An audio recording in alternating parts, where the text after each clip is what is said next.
ডেউচা পাচামির কয়লা তোলার জন্য এক্সপ্রেশন অফ ইন্টারেস্ট এখন ডাকা রয়েছে।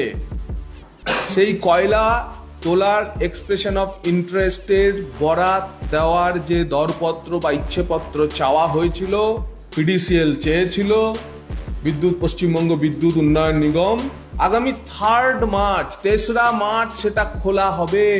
তা ইচ্ছেপত্রই খোলা হলো না, আজ কি করে সেখানে কয়লা তোলা শুরু হয়ে গেল? এ কি মগের মুলুক? মগেরই মুলুক, আমরা তাই তো বলি। আমি চেয়েছি, তাকে বরাতও দিইনি, যে হে মহাশিল্পপতিরা, মহান শিল্পপতিরা আসুন ডেউচা পাচামিতে কয়লা তুলবেন বলে।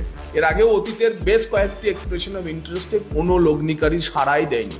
এখন যেটি রয়েছে ঝোলানো পশ্চিমবঙ্গ সরকারের ওয়েবসাইটে, বিদ্যুৎ উন্নয়ন নিগমের ওয়েবসাইটে, সেটি খোলা হবে 3রা মার্চ।